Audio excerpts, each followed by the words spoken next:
안녕하세요. 저는 얼마 전 정말 기가 막힌 일을 겪고 남편과 이혼을 하게 되었는데요. 친구에게 제가 겪은 일을 말하니 이곳에 한번 올려보는 게 어떠냐고 추천을 하더라고요. 익명으로 제보하는데 여기에도 저 못지않게 스펙터클한 일들이 많이 일어난다고 하면서요. 친구 말을 듣고 호기심에 여기에 올라오는 사연들을 몇 번 들어보게 됐는데 제 이야기와는 비교도 안 될 정도의 일들이 정말 많이 일어나고 있더라고요.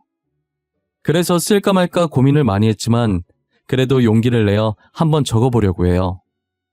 저는 1년 전에 결혼을 했고 불과 며칠 전에 이혼을 하게 됐어요.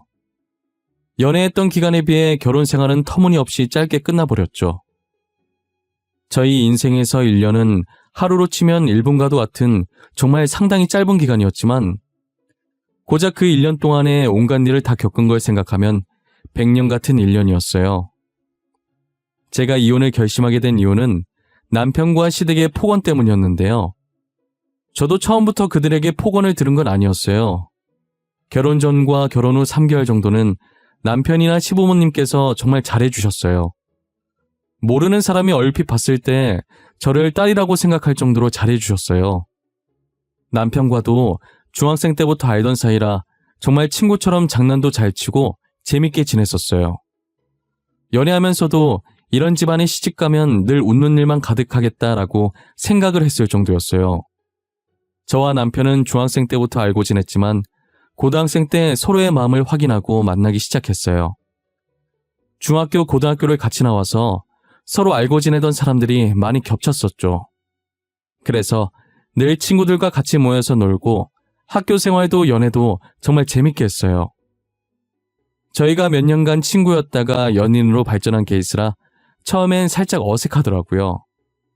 한순간에 관계가 바뀌어버리니까 전보다 많이 조심스러워지고 대하기가 어려운 거예요. 아직도 어색한 공기가 흐르는 연인으로서의 첫 만남이 기억나네요. 평소에 자연스러웠던 행동들도 다 부자연스러워지고 둘 다 우왕좌왕 말도 아니었죠. 로봇처럼 그러고 있는 서로의 모습을 보는데 너무 웃긴 거예요. 한바탕 크게 웃고서 둘이 동시에 이런 거 우리한테 안 어울리니까 괜히 내숭 떨지 말고 평소대로 행동하자면서 분위기를 풀었어요. 연인이 됐다고 해서 별게 있는 건 아니더라고요. 오히려 서로가 서로에게 대해 잘 아니까 6년이라는 시간 동안 편하게 만날 수 있었던 것 같아요. 어떻게 하면 화가 풀리는지도 잘 알아서 싸우지도 않지만 간혹 싸우게 되면 금방금방 화해했었어요. 나를 이렇게까지 잘 아는 사람이 또 있을 수 있을까라는 생각이 들었고 남편도 저와 같은 생각을 하고 있었던 건지 지금같이 친구처럼 재밌게 살자며 프로포즈를 했죠.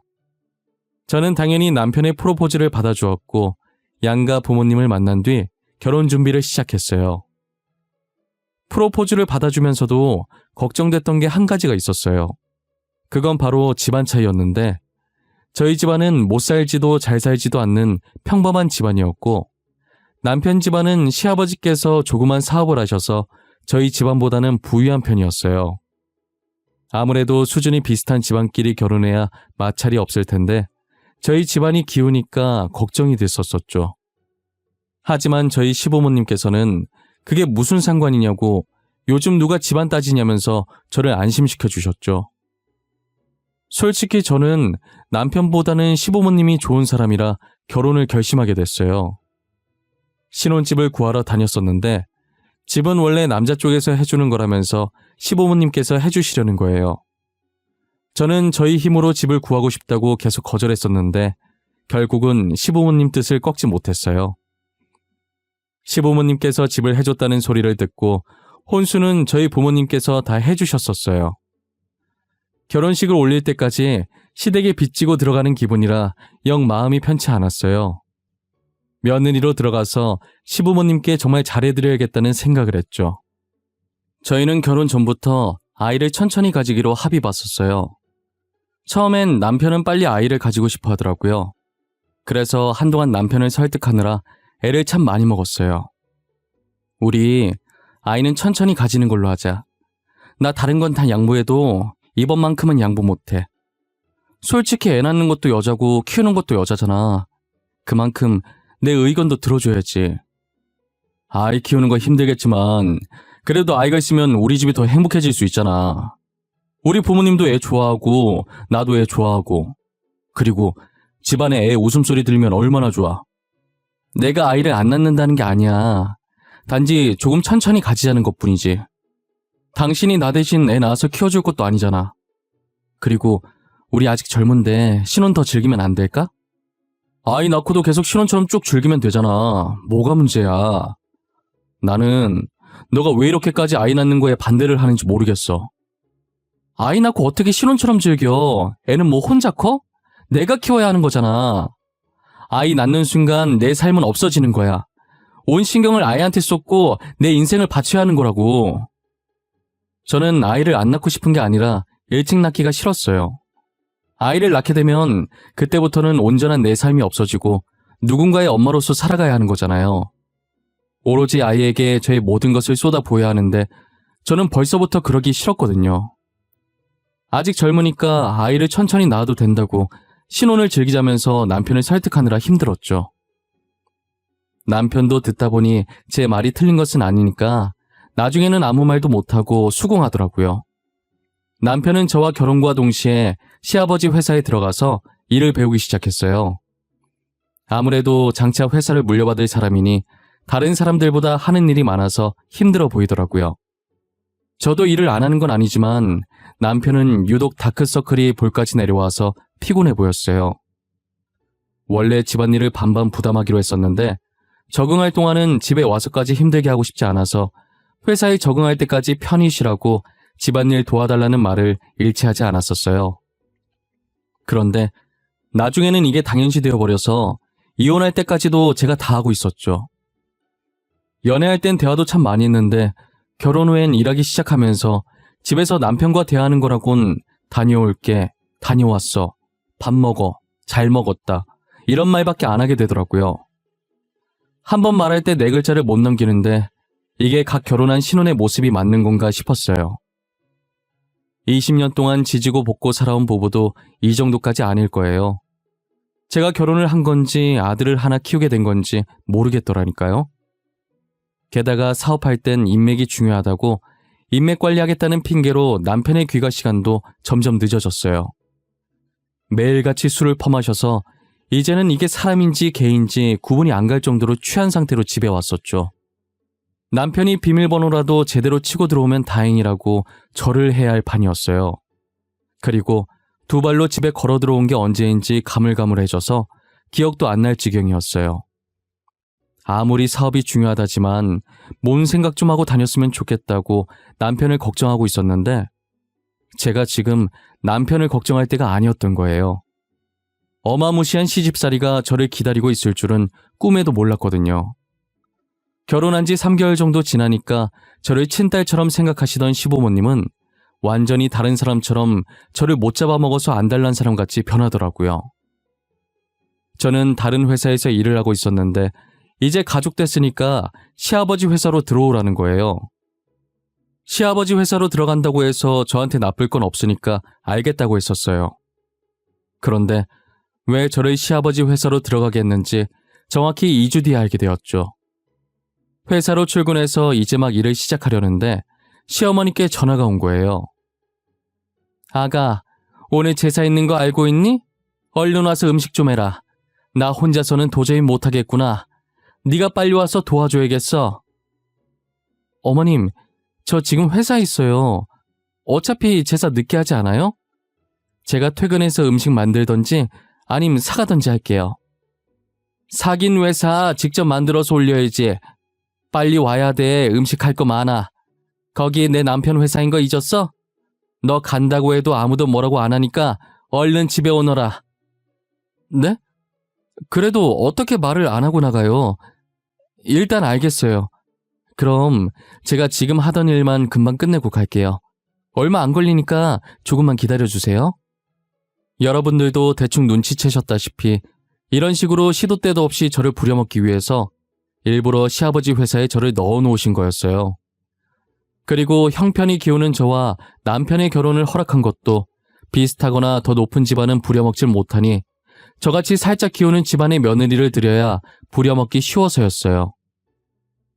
저는 시어머니께 번번이 저런 전화를 받으면 일하던 걸 내려놓고 시댁으로 달려가야 했죠. 시댁에 있는 강아지 사료 안 주고 왔다고 사료 주고 오라고 전화를 하지 않나, 가스불 끄고 나왔는지 기억 안 난다고 확인 좀 해달라고 하질 않나, 정말 사소한 것도 저를 시키셨어요. 그러다 보니 당연히 다른 직원들은 저를 안 좋은 시선으로 보기 시작했어요. 처음엔 제가 왜 자리를 비우는지 모르니까 시아버지 회사라고 막 다닌다고 쑥덕거렸었어요. 그런데 한 번은 제가 탕비실에서 시어머니께 전화하는 것을 듣고는 불쌍하다고 쑥덕거리기 시작했죠. 차라리 욕먹는 것보단 불쌍하다고 생각하는 편이 더 나았어요. 시어머니한테 종놈 취급받는 것 같아서 저도 제 자신이 불쌍했거든요. 시아버지 생신에도 제가 외식을 하려고 했는데 무슨 소리냐고 저보고 직접 밥을 차리라고 하더라고요. 결혼 후 첫 생신인데 대충 때우려고 한다고 시부모가 물로 보이냐고 하면서 말이에요. 12첩 반상으로 상다리가 부러질 만큼 해오라면서 손가락으로 제 머리를 툭툭 치면서 말씀하시는데 그게 얼마나 기분이 나쁜지 당하지 않으면 모를 거예요. 저는 울며 겨자 먹기로 인터넷에 검색해서 12첩 반상을 직접 다 만들어서 해다 바쳤어요. 힘들게 만들었는데 수고했다는 말도 없이 맛 평가나 하고 있더라고요. 얘, 간이 하나도 안 맞잖아.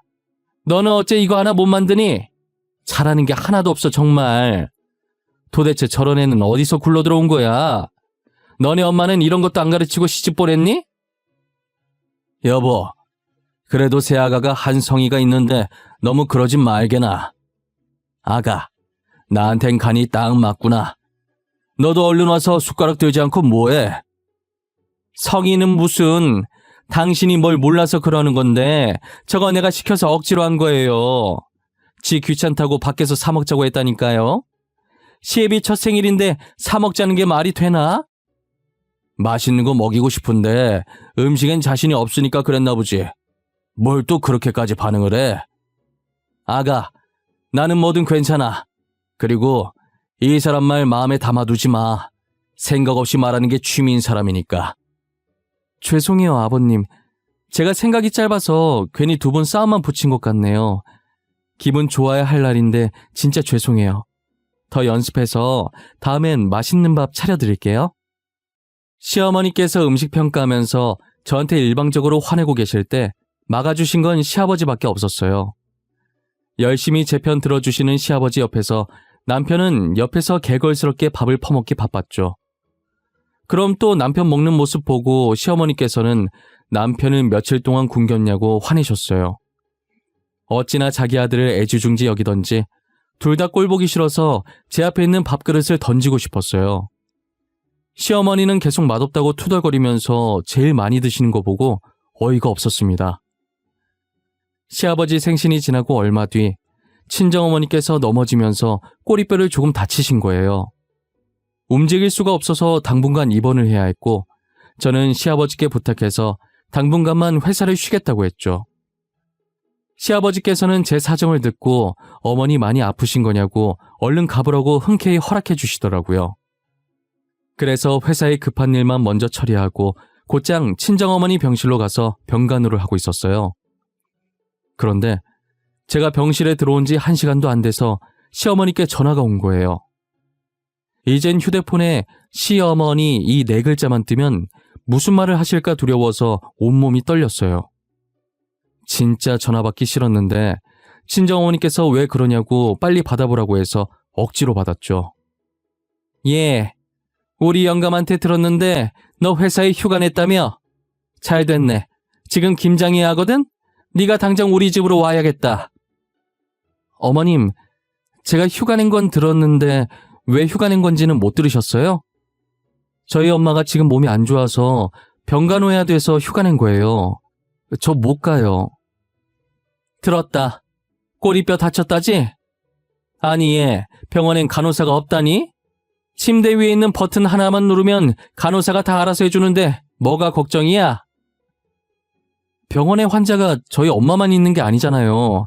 환자가 한둘이 아닌데 어떻게 다 케어해줘요. 제가 옆에서 계속 지켜봐줘야죠. 저는 못 가요. 어머님 죄송해요. 야! 너는 내가 좋게 얘기하니까 시엠이 무서운 줄 모르지? 당장 안 와? 너 지금 당장 우리 집으로 튀어와. 알겠어? 목소리가 어찌나 카랑카랑하고 크던지 볼륨을 1로 했는데도 밖까지 시어머니 목소리가 다 들리더라고요. 저희 어머니는 자기는 괜찮으니까 시어머니한테 급한 일 있는 것 같아 보이니 저보고 가보라고 했어요. 결국 저는 어머니한테 너무 미안해서 눈물 찔끔 흘리고 무거운 마음으로 시댁에 향했죠. 도착하니 동네 사람들한테 다 나눠줄 작정인 건지 배추가 거실 한가득 쌓여 있더라고요. 시어머니는 해맑게 웃으면서 저보고 이거 다 하면 된다고 그러시는 거예요. 말이 쉽지. 도대체 둘이서 저 많은 양의 배추들을 가지고 언제 다 하냔 말이에요. 저는 울상을 지으며 빨간 고무장갑을 끼고 배추에 양념을 묻히고 있었어요. 그런데 시어머니께서는 양념 만드느라 힘드시다면서 소파에 앉아 계시더라고요. 설마 이 많은 걸 제가 다 해야 하냐고 물어보니 당연한 거 아니냐는 대답만 돌아왔죠. 이건 아닌 것 같다고 하고 싶었는데 시어머니께서는 늙은이가 해야 하냐며 제가 말을 꺼내기도 전에 잔소리를 퍼부으셨어요. 저는 도와주는 사람 하나 없이 그 많은 김장을 제가 다 했어요. 시어머니께서는 소파에 누워 코까지 골며 잘 주무시더라고요. 배추에 양념 바르면서 병원에 두고 온 친정어머니가 제 눈앞에 계속 아른거리더라고요. 결국 저는 제 신세가 너무 불쌍해서 눈물을 참지 못하고 몰래 울면서 김장을 끝냈어요. 그날 김장하는데 끝도 없이 나오는 배추 때문에 배추에 깔리는 악몽까지 꿨었어요. 저는 시어머니께서 해도 너무한 것 같은 기분이 들더라고요. 그래서 퇴근하고 들어온 남편을 붙잡고 하소연하기 시작했죠. 어머님 해도 너무하신 거 아니야? 우리 엄마 꼬리뼈 다쳤는데 봐줄 사람이 없어서 내가 휴가까지 써가며 병간호 하는데 어떻게 우리 엄마 안 보는커녕 김장하러 오라고 하실 수가 있어? 장모님 잘못된 거 아니잖아. 며칠 입원하면 다시 괜찮아지는 거 아니야? 당장 어떻게 된 것도 아닌데 왜 그렇게 유난이야. 방금 퇴근해서 피곤해 죽겠는데 너까지 보태지 마. 뭐? 당신 방금 뭐라고 그랬어? 네가 사람이야? 어떻게 말을 그렇게 해? 당신 부모님 아니라고 그렇게 막말해도 되는 거야? 야, 원래 늙으면 뼈도 약해지고 온몸이 아프고 그러는 거야. 그러니까 제발 유난 좀 떨지 마, 어? 나 좀 자기 비켜. 너 만약에 니네 엄마가 그렇게 되면 그때도 그런 말 나오는지 보자. 뚫린 입이라고 막말하지 마, 알겠어? 인연이 미쳤나? 너 지금 뭐라고 그랬냐? 아주 우리 엄마 죽으라고 고사를 지내지 왜? 그동안 엄마가 잘해줬던 건 기억도 못하고 뭐가 어째? 순식간에 남편 눈이 돌아가더니 말릴 틈도 없이 제 몸을 밀치더라고요. 몇 차례나 제 몸이 돌아갔고 이렇게 계속 지내다간 제 명이 못 살 것 같아서 더 늦기 전에 이혼을 해야겠다고 결심을 하게 됐어요. 저는 시간 날 때마다 이혼할 만한 건덕지를 찾고 있었어요. 어떻게든 이혼하겠다는 생각으로 남편의 일거수일투족을 매의 눈으로 감시했어요. 그로부터 일주일 뒤, 여느 때처럼 남편이 술에 절여져서 내 발로 들어오더라고요. 남편을 일으켜 세워서 안방으로 향하는데 술 냄새, 담배 냄새 사이에 여자 향수 냄새가 약간 나는 거예요. 저는 이걸 기회라고 생각했고 이혼할 수 있을 것만 같은 느낌에 웃음이 저절로 나왔죠. 남편 자켓을 뒤져보니 안쪽 주머니에서 술집 영수증이 나오더라고요. 혹시나 몰라서 일단 제 휴대폰으로 찍어두고 다시 원래대로 넣어놨어요. 그리고 남편 휴대폰을 들고 거실로 나왔는데 잠금 해제를 하려고 보니 지문인 거예요. 다시 안방으로 들어가서 남편을 손가락으로 살짝 톡하고 건드렸는데 미동도 없더라고요. 이때 빨리 잠금을 해제해야겠다는 생각에 조심히 남편 손을 들어 올렸어요. 이제 손만 살짝 닿으면 잠금이 해제가 되는데 갑자기 남편이 벌떡 일어나서 저를 쳐다보는 거예요. 남편과 눈이 마주치고 저는 놀랬지만 아무렇지 않은 척하면서 마른 침을 꿀꺽하고 삼켰어요. 설마 들킨 건가 했는데 이내 남편 눈이 다시 풀리면서 뒤로 넘어가더라고요. 진짜 이대로 끝나는 건가 싶어서 얼마나 가슴이 두근거렸는지 몰라요. 저는 남편이 다시 눕자마자 빠르게 잠금 해제를 하고 거실로 나왔어요. 놀란 가슴을 쓸어내리면서 메신저부터 뒤지는데 아무것도 나오질 않더라고요. 힘들게 잔금을 푼 것에 비해 소득이 하나도 없어서 엄청 허망했어요. 혹시나 제가 모르는 휴대폰이 있을까 해서 뒤져봤는데 없더라고요. 어찌나 철저하던지 휴대폰이나 집안에서는 증거를 찾을 수가 없었어요. 어떻게 증거를 찾아야 할까 고민하던 와중에 찾을 수 없으면 직접 잡아야겠다는 결론을 내렸죠. 저는 남편 영수증에 찍힌 술집에 미리 갔고 근처에서 남편이 오기만을 기다렸어요. 다른 술집에 가면 어쩌나 살짝 걱정하긴 했는데 다행히 남편이 그 술집에 나타나 주더라고요. 처음이자 마지막이라고 오늘 놓치면 또 언제 이런 기회가 올지 모른다고 영원히 이혼할 기회가 오지 않을 수도 있다는 생각으로 긴장을 늦추지 않았어요. 남편이 술집에 들어가는 모습을 영상으로 담기 시작했어요. 그리고 남편이 나올 때까지 같은 자리에서 움직이지도 않고 또 하염없이 기다렸죠. 1시간 정도 지났을까 남편이 한 여자와 함께 술집에서 나오더라고요. 혹시라도 놓칠세라 빠르게 핸드폰을 들어서 영상으로 담았어요. 그 다음 두 사람 뒤를 티 안 나게 적당한 거리를 두고 쫓아갔어요. 그러더니 여자가 눈치를 보면서 남편을 데리고 근처 방을 잡으러 들어가더라고요. 저는 두 사람이 들어가자마자 황급히 따라 들어갔어요. 그리고 사장님께 사정을 설명드려 저 둘이 들어간 방에 저도 들어갈 수 있게 해달라고 했고 한참을 망설이시다가 같은 여자 입장에서 제가 안쓰러우셨는지 마스터키를 제게 건네셨어요. 저는 키를 받아들고 그들이 들어간 방 앞에 섰는데 너무 떨려서 심호흡을 한번 하고 어느 정도 진정이 됐을 때 녹화 버튼을 누르고 조심스럽게 문을 열었어요. 문을 열자마자 그들이 애정행각하는 게 바로 보이더라고요. 모든 순간을 다 담았고 여자는 저를 보고 소리 지르더니 옷을 챙겨서 나가버렸어요. 남편은 제가 폰으로 찍고 있는 것도 모를 정도로 눈에 뵈는 게 없는지 이게 무슨 짓이냐고 제 뺨을 한 대 치더라고요. 저는 남편에게 뺨을 맞으면서도 차라리 잘 됐다고 생각했어요. 어차피 이 영상에 뺨 때리는 소리와 제가 아파하는 소리 그리고 남편의 포옹까지 모든 것이 다 들어갔기 때문에 다른 죄까지 묶어서 완전히 보내버릴 수 있다는 생각이 들었죠. 다음날 저는 진단서를 뗐고 술집에 다시 찾아서 그 여자의 신상을 캐냈어요.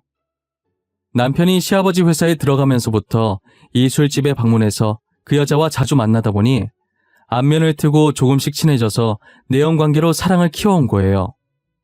술집 직원들도 둘이 만나는 걸 다 알고 있었더라고요. 원래 그런 일 하면 이런 내연관계쯤은 흔하니까 그런가 보다 한 거죠. 그리고 여자가 모텔에 들어갈 때 왜 눈치를 봤나 했더니 유부녀였던 거예요. 그 사실을 알고 이혼 소송하러 가기 전에 상간녀의 남편을 찾아갔어요. 제가 예상했던 것처럼 처음엔 제 말을 믿지 않더라고요. 김진희 씨가 당신 아내 맞죠? 제가 이 말을 할까 말까 엄청 망설였는데 그래도 알고 있는 게 나을 것 같았어요. 김진희 씨, 술집에서 일하고 있는 거 아세요? 에? 저희 집사람 칵테일바에서 일하고 있어요. 근데 그게 왜요? 도대체 무슨 말을 하시려고 저를 찾아오신 거죠? 그 여자가 그래요. 자기 칵테일바에서 일한다고? 이거 진짜 재밌네. 남편한테 자기 직업 속였나 보다. 김진희 씨, 지금 주점에서 일해요. 칵테일바가 아니라. 그게 무슨 소리예요? 주점에서 일을 한다니요? 장난치지 마세요. 저 그런 장난 안 믿습니다. 더 들을 말 없을 것 같으니 먼저 일어나 볼게요. 이 사진이랑 영상 보고 다시 말씀하시겠어요? 아마 이거 보고 나면 저랑 말하고 싶은 생각이 확 드실 텐데. 상간녀 남편이 일어나서 가려다가 무슨 말이냐는 듯이 인상을 찡그리면서 저를 쳐다보길래 저는 여유롭게 살짝 웃으면서 테이블 위에 있는 제 폰 화면을 손가락으로 툭툭 쳤어요. 제 손짓에 상간녀 남편은 저를 쳐다보던 시선을 제 휴대폰 화면으로 옮겼죠. 영상을 틀어주니 화면을 빤히 보다가 서서히 다시 앉더라고요. 그리고 옆에 사진을 몇 장 던져주니 떨리는 손으로 사진을 틀었어요. 사진을 한참 보다가 제 남편과 같이 나온 사진을 제 앞에 놓더라고요. 그리고 손가락으로 남편을 가리키면서 누구냐고 물어봤죠. 누굴 것 같아요? 뭔가 당신 표정은 이미 예상을 한 것 같은데. 맞아요.